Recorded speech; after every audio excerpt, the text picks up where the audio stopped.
Now let's see how USB Analyzer can help protect your USB port. We have a USB Analyzer, we have an MXKEY dongle, and we have like a jungle cable. Okay, we connect the MXKEY dongle. As you can see, the dongle is working. By the way, it uses around 27 milliamperes or less.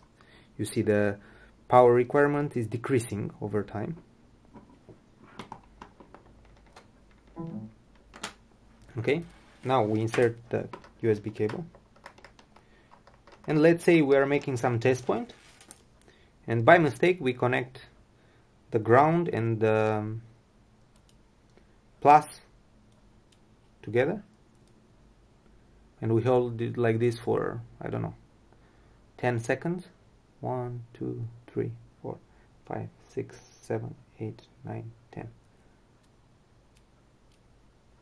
Okay, as you can see, after 10 seconds and even more, okay, nothing happened. We connect the MXKEY dongle, and as you can hear, is already working. So USB Analyzer has protected the USB port of the computer. This is why USB Analyzer is so useful.